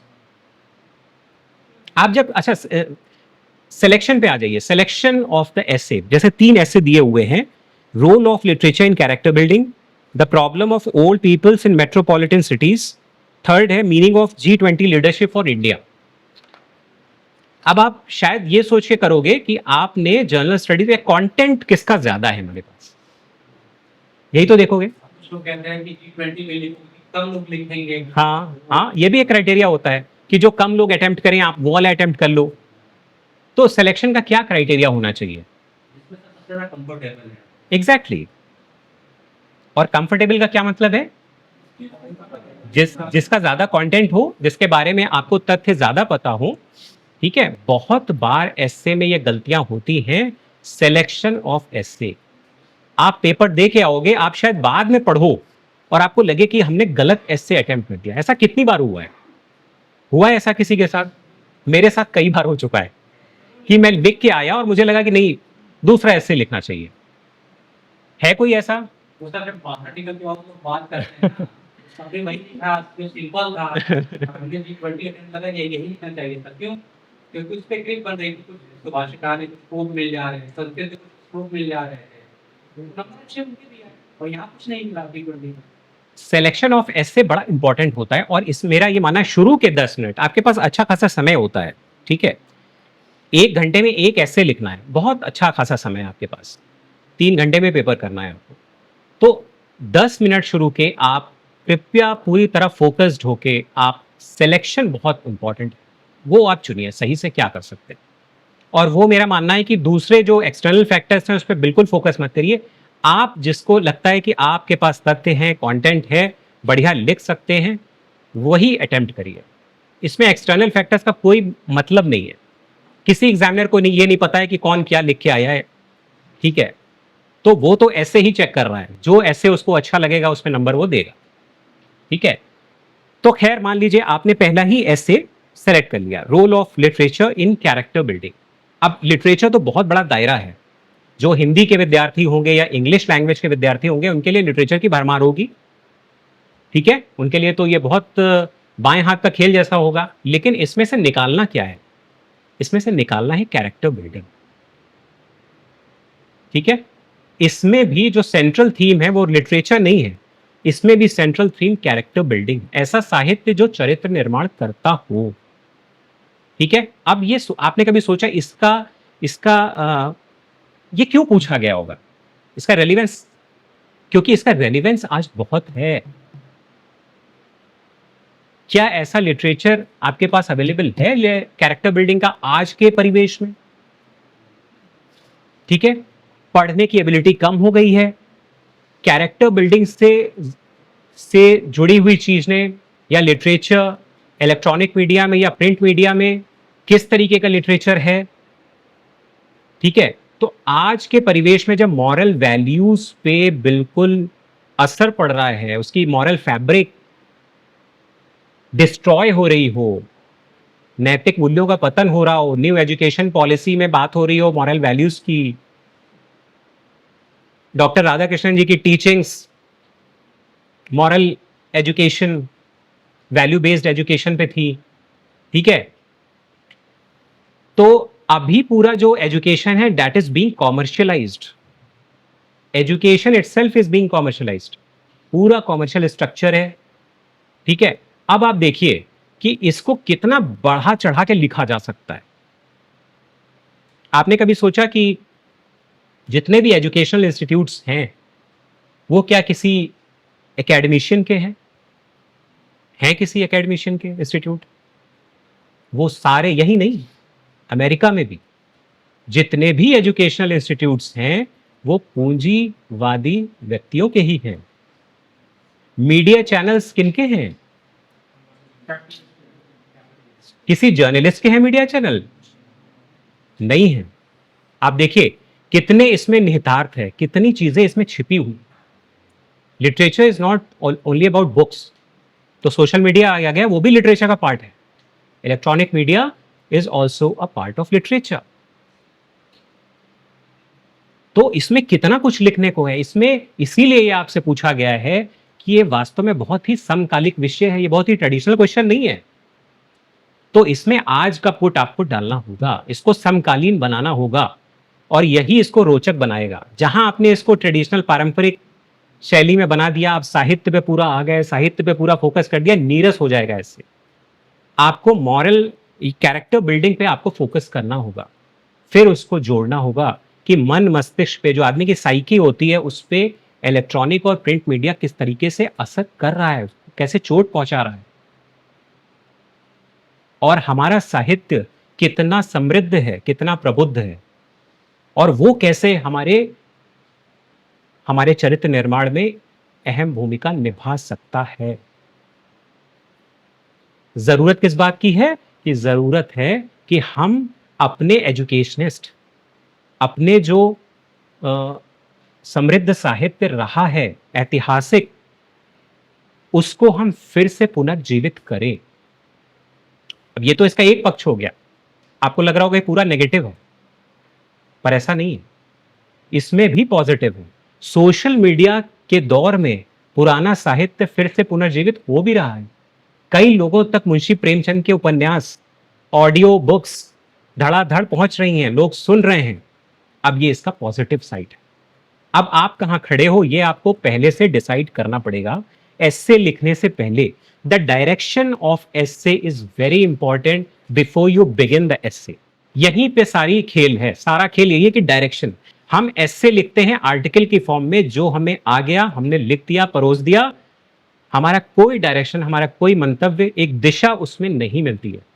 डायरेक्शन में एस्से में डायरेक्शन बहुत ही इंपॉर्टेंट है, किस दिशा में एस्से जा रहा है, और वो अगर आपने पकड़ ली तो उसी दिशा में सारे पैराग्राफ्स एक दूसरे से अलाइन होके आप लिखते चले जाएंगे। मैक्रो पिक्चर आपको बनानी पड़ेगी पहली, कि जैसे मान लीजिए कि आपको क्या लिखना है कैरेक्टर बिल्डिंग में, किसी ने नेगेटिव पकड़ा, किसी ने पॉजिटिव पकड़ा। आपको पॉजिटिव नेगेटिव तो दोनों लिखने हैं, लेकिन आपका क्या व्यू है, और व्यू यही मेरा जो इस कॉन्टेक्स्ट में ये है कि कैरेक्टर बिल्डिंग बहुत ही बड़ा चैलेंज, बहुत चुनौतीपूर्ण हो गया है, क्योंकि सब कुछ भौतिकवादी, सब कुछ कॉमर्शियलाइज हो चुका है, एवरीथिंग। और हमारा जो साहित्य रहा है वो भौतिकवादी नहीं। इंडिया सॉफ्ट पावर, इंडिया क्या है? सॉफ्ट पावर, आध्यात्मिक शक्ति है, स्पिरिचुअल पावर। ठीक है, तो वो जो उसकी शक्ति है वो कहीं खो गई, भीड़ में कहीं खो गई, तो वहां पे उसको लाना है, उस चीज को लाना है कि हमारा जो साहित्य है वो किस तरह से कैरेक्टर बिल्डिंग में बड़ा रोल प्ले कर सकता है। विनोबा भावे का साहित्य, अरविंदो घोष का साहित्य, डॉक्टर राधाकृष्णन की टीचिंग्स, रामकृष्ण परमहंस, स्वामी विवेकानंद, ये सॉफ्ट पावर इंडिया कहा जाता है, वो इसीलिए कहा जाता है। और इंडिया के बराबर इस ग्राउंड पे कोई भी नहीं है, मतलब खेलने के लिए कोई नहीं है, और इंडिया इस चीज को पीछे छोड़े हुए है। अगर केवल इंडिया इसी पे खेले, इंडिया इसी तरह प्रोजेक्ट करे, हम लोग क्या है कि हम लोग दूसरे की स्ट्रेंथ पे रख के कॉम्पीट कर रहे हैं। हमारी शक्ति वो नहीं है, हमारी शक्ति दूसरी है, हमारी शक्ति युवा शक्ति है। और इसमें फिर वही चीज आएगा, character building, youth population, demographic dividend. 2/3 the population of India is young, youngest nation across the world. क्यों कैरेक्टर की बात हो रही है? यूथ के लिए बात हो रही है। इसमें छुपा हुआ है, वो निहितार्थ है, यही पकड़ना है, इसी चीज को पकड़ना है कि हम कैसे डेवलप करें ऐसे को। अब जब डायरेक्शन क्लियर हो गई तो आपका डायरेक्शन जो क्लियर हो गई वही आपका सेंट्रल थीम बनेगा, और आपका पहला पैराग्राफ आपको इस तरह से इंट्रोड्यूस करना है कि वो लास्ट में जब कंक्लूड हो रहा है तो फिर वही कनेक्ट हो जाए जाके। Intro and conclusion should be aligned, और ये अक्सर हम मिस्टेक कर जाते हैं। इंट्रो कुछ और कहा है, कंक्लूडिंग रिमार्क कुछ और हो गया, और हम एक्सपेक्ट कर रहे हैं कि हम तो सब लिख के आ गए और मार्क्स हमें मिले हैं 80 नंबर। बहुत ही गलत चेक किया होगा। निबंध में आपके पास स्ट्रेंथ है, आपके पास पावर है कि आप इन्फ्लुएंस कर सकते हो। You have to influence, you have to impress. प्रभावित करने वाला ये निबंध ही है, और इसको आपको बहुत ही एक्साइटिंग, मतलब इसको आपको चैलेंज भी मानना है और इसको आपको इंटरेस्टिंग भी बनाना है। इसको आप पेपर की तरह बिल्कुल मत लीजिए। Go and just enjoy writing. आपको लिखना है, और आप कितना अच्छा बेहतरीन लिख सकते हैं एक ऐसे writing, that is very very crucial. और आप देखिएगा, मैं आपको गलत नहीं बोल रहा हूं, आप ऐसा कर लेंगे तो आपको कोई भी कंप्लेंट नहीं रहेगी, because your process is right. Process is right, process सही होना चाहिए आपका, ठीक है, तो ही आउटकम सही होगा। तो पहली चीज क्या निकल गई? डायरेक्शन तय करना, सिलेक्शन, डायरेक्शन। उसके बाद intro should be very much focused on the central theme of the direction that you have decided. आपको किस तरीके से पेश करना है, ठीक है। एंड द कंक्लूडिंग पार्ट, जब आप कंक्लूड करें तो that should itself be very much aligned with the introduction part, कि जो लेके चले थे हाँ उसी से बिल्कुल कनेक्ट हो रहा। तो पढ़ने वाला बहुत इससे प्रभावित होगा। अगर वो कायदे से पढ़ रहा है और हम ये मान के चल रहे हैं कि पढ़ रहा है, हमको तो यही मान के चलना है वो पढ़ रहा है, ठीक है। तो ये हो गई इंट्रो और कंक्लूडिंग रिमार्क्स की। फिर बीच का जो पार्ट है, सबसे ज्यादा इंटरेस्टिंग बनाने की गुंजाइश आपकी वही, क्योंकि पहला पैरा और लास्ट पैरा तो उसमें ज्यादा एक्सप्रेशन नहीं है, उसमें केवल आपको अपनी थीम एक्सप्रेस करनी है और लास्ट में आपको कंक्लूड करना है। जो मेजर पार्ट है, जो आपके कम से कम 4 पेजेस होंगे, 4 से 5 पेजेस भी हो सकते हैं, वहां पे सबसे ज्यादा एक्सप्रेस करने की गुंजाइश। तो अब आप कैसे करेंगे? जब आपने डायरेक्शन तय कर ली तो 5 मिनट हर एक ऐसे पे आपको उसकी आउटलाइन बनानी है। आउटलाइन, पहला पैरा और उसके जो सब कंपोनेंट्स हो सकते हैं, जितने पार्ट्स में, जितने एस्पेक्ट्स में आप उसको सेगमेंट कर सकते हैं, डिवाइड कर सकते हैं, उस अपनी सेंट्रल थीम को, अपने एस्से को, उसको आपको करना है, ठीक है। छोटे छोटे पॉइंट्स, आउटलाइन, कितने भी ब्रेन स्टॉर्मिंग करिए, 5, 7 मिनट, 10 मिनट लगाइए। लिखने में बहुत टाइम नहीं लगेगा, एक बार आपको सही दिशा मिल गई तो वो टाइम आपका आउटलाइन बनाने में होना चाहिए। Once you have made the outline, फिर एक आउटलाइन, एक कंपोनेंट या एक पैरा आपका एक आइडिया पे फोकस करेगा। You should forget everything. अब उस आइडिया पे आपको सिर्फ फोकस करना है, दैट पैरा, दैट आइडिया, ठीक है। वो आइडिया पे जब आप एक पैरा, हर पैरा एक अलग अलग आइडिया पे होगा, जो उसके कंपोनेंट्स, और वो एक दूसरे से जुड़े होंगे। उसको आपको जोड़ने के लिए more over, how ever, mean while, जितने भी आपके ये कंजक्टिव वर्ड्स होते हैं जो आपको जोड़ते हैं, अलाइन करते हैं, वो सारी चीजें हिंदी में लिखें तो हिंदी में उस तरह से कर सकते हैं। तो कहने का तात्पर्य यह है कि माइक्रो डिटेल पे आप आ गए, मैक्रो पिक्चर से आप माइक्रो डिटेलिंग पे आ गए, और फिर आपको सिर्फ उस माइक्रो पे ही फोकस करना है। आपको पूरा सब कुछ भूल जाना है। वो एक पैरा आपको बहुत खूबसूरत तरीके से लिखना है, ठीक है। आप उसमें आप फैक्ट्स भी डाल सकते हैं, उसमें आप कुछ कोटेशंस भी डाल सकते हैं। कोटेशंस का यूज करें, लेकिन बहुत ही वाइजली यूज करें। जब एक्सेसिव कोटेशंस हो जाते हैं तो वो भी प्रभावशाली नहीं रह जाते। एंडिंग एंड स्टार्टिंग आप कोट से कर सकते हैं, या कोई रेलिवेंट चीज अगर आप बहुत रिमार्केबल चीज कहना चाह रहे हैं और वास्तव में वो सब्सटैंशिएट कर रहा है, तो आप बीच में भी एक डाल सकते हैं, but not more than that, उससे ज्यादा नहीं करना। तो फिर आप धीरे धीरे एक एक आइडिया पे, एक एक पैरा पे आप लिखते चले जाएंगे, और फिर आप कंक्लूजन, चूंकि आपको पता है कि हमें कहां खत्म करना है, तो आपकी पूरी बॉडी इस तरीके से बढ़िया स्ट्रक्चर बन के आती है कि आप खुद पढ़ेंगे तो आपको बहुत अच्छा लगेगा। ठीक है, तो इस तरीके से एक ऐसे लिखा जाता है, अप्रोच ये होनी चाहिए लिखने डायमेंशन आपने बताया कि आयामों को वहाँ पे इतना ज़्यादा की। हाँ, कंफ्यूजन हो जाता है। बिल्कुल ठीक बात है। अब जैसे सपोज करिए एक एग्जाम्पल से ले लेते हैं, दूसरा दूसरा टॉपिक ले लें, the problem of old peoples in the metropolitan cities, महानगरों में वृद्धों की समस्या। ये बहुत ही स्ट्रेट फॉरवर्ड है, इसमें इसने खुद ही बता दिया कि आपको क्या करना है। पहले वाले में नहीं बताया, पहले वाले में बहुत सारी चीजें छुपी हुई है, दूसरे वाले में ये समस्याओं की ही बात कर रहा है। अभी पहले वाले वाली बात, ठीक है, पहले वाला ले लीजिए। पहले वाले में जैसे आपने बताया कि प्रिंट साहित्य है ना, प्रिंट साहित्य या मतलब ऑनलाइन साहित्य जो भी है, इसके नेगेटिव पॉइंट भी बता रहे हैं। बिल्कुल, इतना इतना इतना आगे फिर डायमेंशंस को एक उसमें कवर करना भी टास्क नहीं, नो डाउट वो टास्क है, यही तो चैलेंज है। देखिए, माइक्रो डिटेलिंग आप कैसे करेंगे वो बड़ा इंपॉर्टेंट है। ठीक है, माइक्रो डिटेलिंग में आप कैसे करेंगे, सपोज करिए आपको कैरेक्टर बिल्डिंग आपका मेन थीम है, उसमें साहित्य का योगदान क्या हो सकता है, कैसे वो कंस्ट्रक्टिव रोल प्ले कर सकता है। ऑफ कोर्स आज का परिवेश ये बताता है कि ऐसा नहीं हो रहा है, काफी हद तक प्रभावित हुआ है एक्सटर्नल फैक्टर्स की वजह से, लाइफस्टाइल चेंजेस की वजह से, माइंडसेट चेंजेस की वजह से। जो कल्चरल लैग की थ्योरी है, कल्चरल लैग की थ्योरी पढ़ी है सोशियोलॉजी में, कि मटेरियलिस्टिक कल्चर आगे निकल गया है स्पिरिचुअल कल्चर से, ये कल्चरल लैग थ्योरी। और यही एक्चुअली में आज हो रहा है। ज्यादातर प्रॉब्लम्स, सोशियो इकोनॉमिक इश्यूज इसी वजह से आ रहे हैं कि हम कल्चरल लैग थ्योरी पे चल रहे हैं, और इसमें ये फिट होता है, कल्चरल लैग की थ्योरी इसमें फिट होती है। तो if you are aware of those theories also, sociologist के जो थ्योरीज हैं, then also you can quote, it will make more of a academic exercise, है ना, रिसर्च बेस्ड आपका एक उसमें कोट आ जाएगा कि थ्योरी भी आप कोट कर रहे हैं अपनी बात को रखने के लिए। तो डायरेक्शन आपको तय करना है, आप पॉजिटिव दिशा में जा रहे हैं, आपको ऐसा लगता है कि साहित्य ने नुकसान पहुंचाया है, तो वो थीम पकड़ के चलिए, कोई बुराई नहीं है उसमें।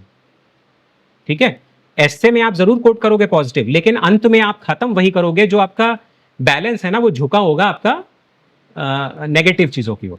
तो डायरेक्शन आपको शुरू में पकड़ लेनी है, उसी पे सारा केंद्रित रहना है, उससे डेविएट नहीं करना। फिर पता लगा इंट्रो में तो आप नेगेटिव जा रहे हो, लेकिन बीच में आप पॉजिटिव हो गए, क्योंकि ये एक्सप्रेशन है। आपको कहीं ऐसा नहीं लिखा है कि आप नेगेटिव ही बोलोगे या पॉजिटिव ही बोलोगे, केवल रोल की बात की है। रोल इंपॉर्टेंट है, ये बहुत सही बात है, लेकिन वो रोल आज के परिवेश में कैसा है और इसकी नीड क्या है, जरूरत क्या है, फ्यूचर लाइन ऑफ एक्शन क्या होनी चाहिए, खत्म वहां पे करिए, कंक्लूडिंग वहां पे करिए कि ये जो गैप्स हैं, ये जो एडवर्स इम्पैक्ट है कैरेक्टर बिल्डिंग पे हो रहा है और एक्सटर्नल फैक्टर्स की वजह से, इसका जो गैप है, इसकी पूर्ति जो है, वो एक अच्छा साहित्य कर सकता है। ऐसे करके मतलब आपको कंक्लूड करना है। तो मेरा ये कहना, जो आपका सवाल है ना, कि डायरेक्शन आपको शुरू में तय कर लेनी है, किस दिशा में आपका ऐसे बढ़ेगा, और माइक्रो डिटेलिंग में आपको हर वो एस्पेक्ट लेना है जिसमें थोड़ा झुकाव आपके डायरेक्शन की तरफ हो।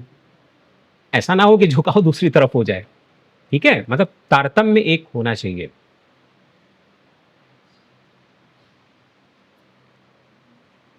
तो अब जैसे इसमें थर्ड ऐसे आप ले लीजिए, meaning of G20 leadership for India. अब इसको आप कितने तरीके से देख सकते हैं, G20 लीडरशिप को, भारत के लिए G20 के नेतृत्व का निहितार्थ। ग्राउंड पे बात करेंगे इसके बारे में, जो डायमेंशन इंडिया नहीं, इसमें इसमें ये पूछ रहा है कि ये भारत के लिए कितना सिग्निफिकेंट है, ये G20 की लीडरशिप मिलना भारत के लिए किन मायनों में महत्वपूर्ण है, ये इसका आशय है।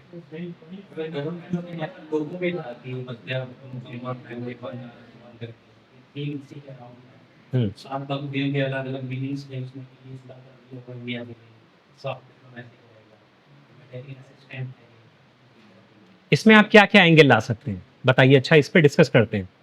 बैटरी का ये अपने आप को कैसे रिप्रेजेंट कर रहा है, मैं बेस्ट पॉइंट ये हो सकता है। हाँ नहीं वो तो है, इंटरनेशनली ग्लोबल लेवल पे इंडिया कैसे रिप्रेजेंट कर रहा है वो है, पर इसके जब आप एक एकेडमिक एक्सरसाइज करेंगे तो इसके कितने एस्पेक्ट्स आपको दिखाई पड़ रहे हैं।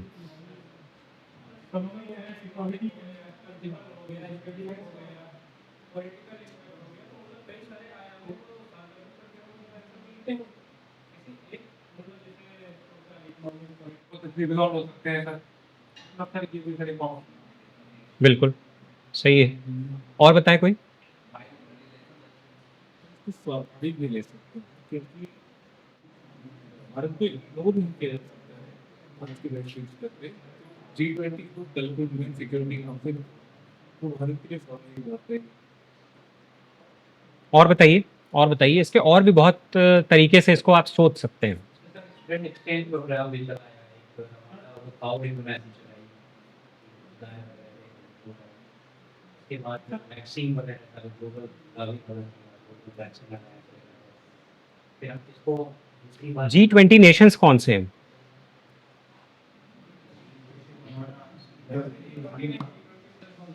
हम्म, और अफ्रीकन फिर से बताइए, 19 देश, एक यूरोपीय यूनियन और अफ्रीकन यूनियन। ये कौन से देश हैं। सर आपको वैसे दक्षिण वाले भी सारे हो गए हैं लगभग, वैसे दक्षिण वाले भी अफ्रीकन यूनियन हो गया, तो और ये और विकसित देश लगभग विकसित देश। ठीक है, मतलब इसको आप कई आयाम हैं इसके इस G20 के अंतर्गत बहुत सारी चीजें की गई, वो आपको पता है, सारे फैक्ट्स पता है क्या क्या किया गया G20 में। आपके शहर में कुछ हुआ। हाँ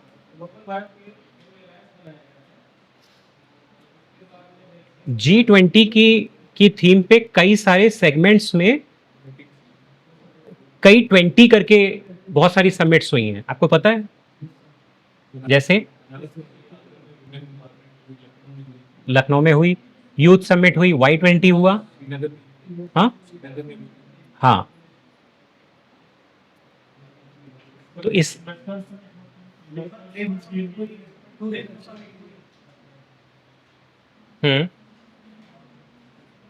इनोवेशन समिट बेसिकली इंडिया की सॉफ्ट पावर को हम ध्यान देते हैं। देखिए यहाँ पे अगर ये वाला एंगल आप पकड़ लेंगे सॉफ्ट पावर वाला तो गलत हो जाएगा, क्योंकि अभी क्या है, भारत सॉफ्ट पावर वाली अपनी अपनी अपनी जो लाइन थी उसको चेंज कर चुका है। नहीं वो ठीक है, दैट इज गुड, वो की फैक्टर नहीं है, वो उसका एक पार्ट है। सॉफ्ट डिप्लोमेसी या सॉफ्ट पावर को अगर आप प्रोजेक्ट कर रहे हैं that is good, but that is one of the factors.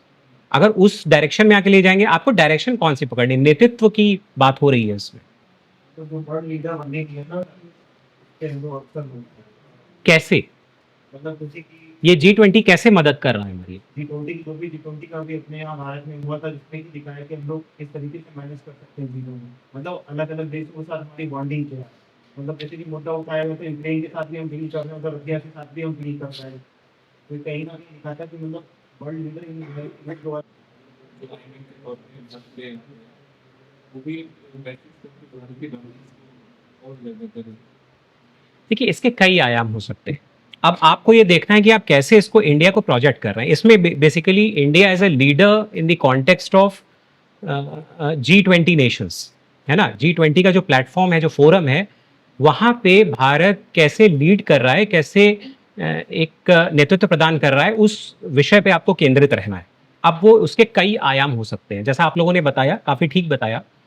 इसकी शुरुआत आप कैसे करेंगे, जैसे इंडिया में क्या ऐसा चेंज हुआ है। ठीक है, पोजीशन आपको G20 रोटेशन पे है, इंडिया को भी मिला, but India as a nation in terms of infrastructure, socio economic infrastructure, इतने बड़े आयोजन को करना, that was a big challenge.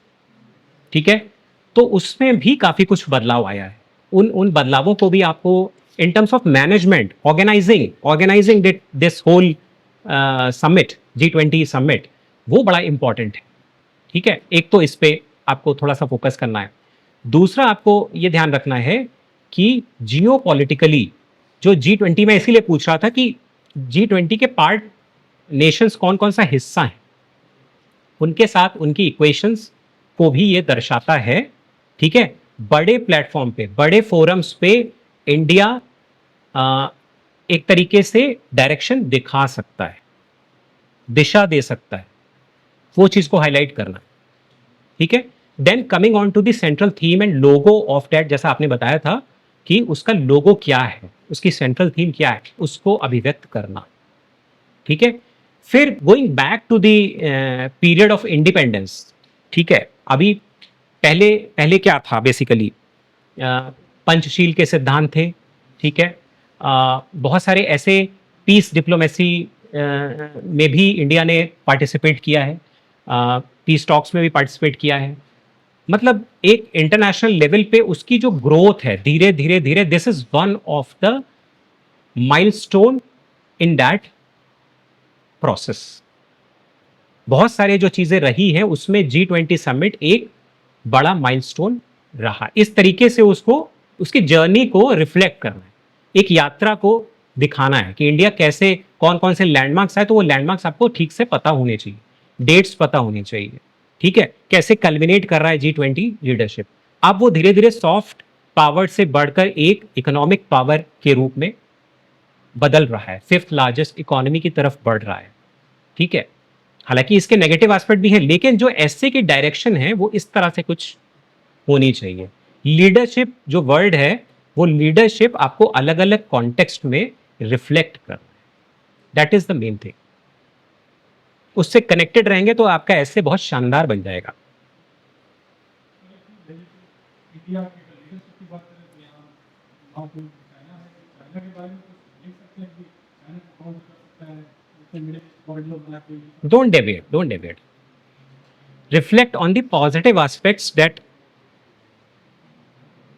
that India is going through, है ना, जितना कंट्रीब्यूशन कर रहा है इंडिया, उस टर्म्स में बात करिए आप, वो ज्यादा अच्छा रहेगा आपका। ठीक से समझ नहीं पा रहा हूं मैं आपकी बात, क्या कहना चाह रहे हैं कि सॉफ्ट पावर से चेंज हो रहा है, स्टांस चेंज हो रहा है।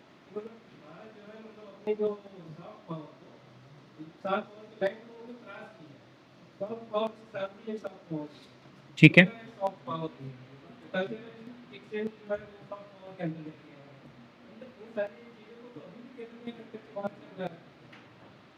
नहीं देखिए, वो मैं ऐसा नहीं बोल रहा हूं कि इंडिया चेंज हो चुका है, ऐसा मैंने बिल्कुल नहीं बोल रहा हूं। मैं इस ऐसे के कॉन्टेक्स्ट में आपको दिशा दिखा रहा हूं कि आपको कैसे प्रोसीड करना है। जहां पे लीडरशिप की बात आती है, आपको ऐसा प्रोजेक्ट करना है, ऐसे को ऐसा प्रोजेक्ट करना है कि इंडिया की जो लीडरशिप है इन टर्म्स ऑफ G20 समिट, अलग अलग आयामों को ध्यान में रखते हुए इंडिया एक इकोनॉमिक पावर के रूप में डेवलप हो रहा है।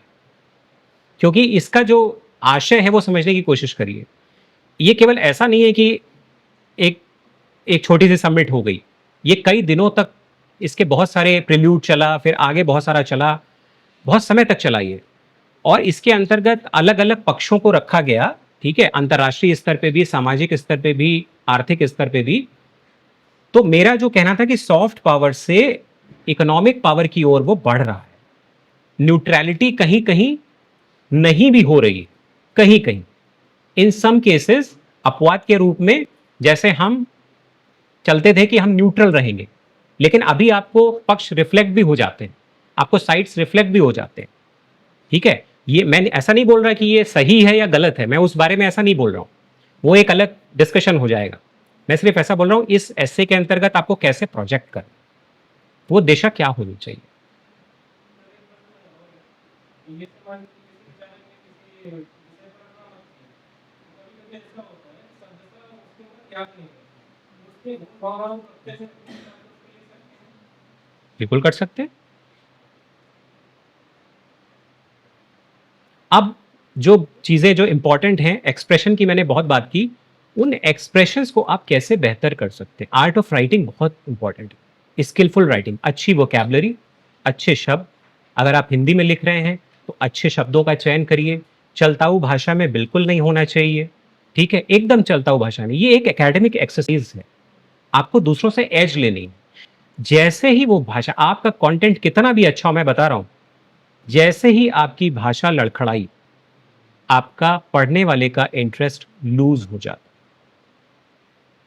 आप कौन से निबंध पढ़ते हैं? इसकी भाषा अच्छी हो, सुनने में पढ़ने में अच्छा लग रहा हो, ठीक है? तो भाषा पे कमांड होना बहुत ज़रूरी है। मैं ऐसा नहीं बोला कि बिल्कुल पारंगत हो जाइए, लेकिन भाषा का चयन, शब्दों का चयन बहुत ही इंपॉर्टेंट है। ऐसे में तो बहुत ही इंपॉर्टेंट है। बिल्कुल भी चलता हुआ भाषा नहीं लगनी चाहिए, रोजमर्रा की भाषा नहीं लगनी चाहिए। वोकैबुलरी के लिए आप खुद की अपनी वोकैबुलरी बना सकते हैं। उसकी टेक्निक कैसे? वोकैबुलरी के कई हिस्से होते हैं। जैसे हिंदी इंग्लिश दोनों के लिए बता रहा हूं। आप सबका अपना मूल सब्जेक्ट कोई ना कोई होगा। आपका सब्जेक्ट क्या है? आपका ऑप्शनल या सब्जेक्ट क्या रहा है? सॉरी, फिर से बताइए। पॉलिटिकल, अच्छा शॉर्ट में आप बता रही हैं पॉलिटिकल साइंस, ओके। आपका क्या रहा है? सोशियोलॉजी। आपका क्या रहा है? पब्लिक। इसी में से वोकैबुलरी लीजिए अपने सब्जेक्ट, क्योंकि आप कई सालों से पढ़ रहे हैं।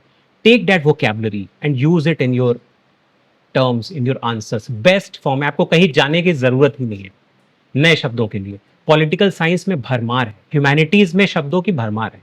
साइंस में आपको, साइंस में भी आप यूज कर सकते हैं बहुत चतुराई से, लेकिन आपके जो अपने सब्जेक्ट्स हैं उसमें इतनी अच्छी अच्छी वोकैबुलरी है, उनको आप अपने एस्से में यूज कर सकते हैं। वहां से वोकैबुलरी उठाइए, आपको कोई एक्स्ट्रा एफर्ट करने की जरूरत नहीं। उसमें से ऐसे वर्ड छांट लीजिए, आप उसका कलेक्शन बना लीजिए कि इन शब्दों का हमें प्रयोग करना है। उस आपका, आप देखिएगा खुद आंसर राइटिंग भी आपकी इंप्रूव हो जाएगी, आपका एस्से राइटिंग भी इंप्रूव हो जाएगी। कोई एक्स्ट्रा एफर्ट की जरूरत नहीं। फिजिक्स में भी बहुत सारी ऐसी चीजें हैं जहां से आप टर्म्स उठा सकते हैं और उनको अच्छे तरीके से यूज कर सकते हैं। केमिस्ट्री में भी हैं, ठीक है। साइंस में थोड़ा लिमिटेशन हो जाती है, लेकिन ह्यूमैनिटीज में जो आपके सब्जेक्ट हैं उसी में से शब्दों का चयन, उसी में से वोकैबुलरी उठाइए और कोई भी एक्स्ट्रा एफर्ट करने की जरूरत नहीं है। आप देखेगा कि कैसे आपका एस्से कितना शानदार बन जाता है। फिर जो एक आध गलतियां लोग कर जाते हैं कि बहुत ही जार्गन्स यूज कर सकते हैं, बहुत ही जिसको कहते हैं ना कि मुहावरे, इडियोमैटिक फ्रेजेस, ये अननेसेसरी मत यूज करिए। फ्लो होना चाहिए, उस फ्लो में बाधा नहीं बननी चाहिए। फ्लो को कॉम्प्लीमेंट कर रहा है, then it is okay, then it is good, but don't use it when it is not required. ठीक है? आपका जो, it's like a good dish, है ना? थोड़ा भी अगर ज्यादा हो जाता है कोई चीज, कम ज्यादा, तो वो फ्लेवर टेस्ट आता नहीं है। तो ऐसे इज लाइक दिस ओनली। ठीक है? कितना आपको चीज यूज करनी है वो आपको पता होना चाहिए। फ्लो में बाधा नहीं आनी चाहिए, वो एक रिदम होना चाहिए फ्लो में। पढ़े तो उसको लगे हाँ कितना बढ़िया लिखा है, कितनी अच्छी भाषा है ना? और एक एक थीम की तरफ, एक डायरेक्शन की तरफ बहता चला जा रहा है। तो ये प्रैक्टिस से आएगा और इसको खूब लिखिए। और लिखने का अभ्यास बहुत ज़रूरी है। मैं सबको बोलता हूँ नोट्स मेकिंग खुद करिए। आपको नोट्स भले मिल जा रहे हैं, मेक योर ओन नोट्स। उसको भी प्रिसाइजली अपने तरीके से बनाइए, क्वेश्चन आंसर फॉर्म में बनाइए, ठीक है? और मार्जिन एक रखिए, रेफरेंसेस डालिए, रेफरेंसेस डेट ज़रूर मेंशन करिए, कहाँ से लिया है वो आपने, वो रेफरेंसेस की हैबिट होनी चाहिए, ठीक है? और बहुत सारे लोगों को लिखने में आलस आता है, बहुत सारे लोगों को लिखने में आलस आता है, कॉम्प्लेसेंट हो जाते हैं, अरे लिख लेंगे बाद में लिख लेंगे, ठीक है, मिल तो गया, इसी से पढ़ लेंगे। बट वैसे आपको उससे फायदा होने वाला नहीं है। आप लिखेंगे तो आपका कॉन्फिडेंस अलग लेवल पे होगा। अपने नोट्स पढ़ेंगे तो आपको ज़्यादा समझ में आएगा, ठीक है? तो ये पूरा सिनेरियो था जो मैंने अपने एक्सपीरियंस आपसे बांटे हैं, ठीक है? बाकी आपके और इसके अलावा कोई क्वेश्चंस हो तो आप पूछ सकते हैं। बाकी आई होप कि कुछ फ़ायदा ज़रूर हुआ होगा इससे। अब इसको एग्जीक्यूट आपको करना है और वो रिफ्लेक्ट करना चाहिए आपके रिजल्ट्स में। और मेरी बेस्ट विशेज़ हैं, आप लोग अच्छा करिए, मेहनत करिए। और ये जो बातें बताई गई हैं ना, इसको बहुत टाइम मत लगाइए एग्जीक्यूट करने में, इसको शुरू कर दीजिए। एग्जीक्यूशन और प्लानिंग में गैप नहीं होना चाहिए, जल्दी से जल्दी वो चालू हो जानी चाहिए, वो दिखना चाहिए कि हमने उस पर काम करना चालू कर दिया है। Don't waste your time. Okay, thank you.